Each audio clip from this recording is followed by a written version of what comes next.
Hello বন্ধুরা, আজকে আমার ছেলের বার্থডে। তো দেখতেই পাচ্ছ, এই যে দেখো সাজিয়েছি কি সুন্দর। এবার দেখে নাও, এই যে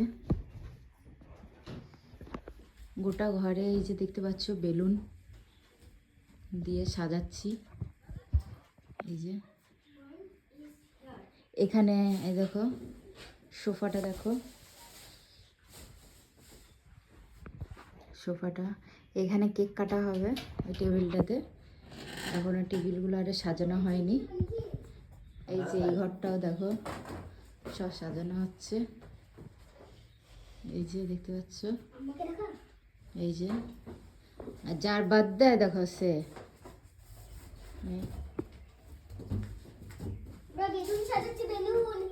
এই যে। সো বন্ধুরা, কেমন লাগছে দেখতে জানাবে। হ্যাঁ, চলো টাটা, দেখা হচ্ছে সন্ধ্যের সময় কেক কাটিংয়ের সময়।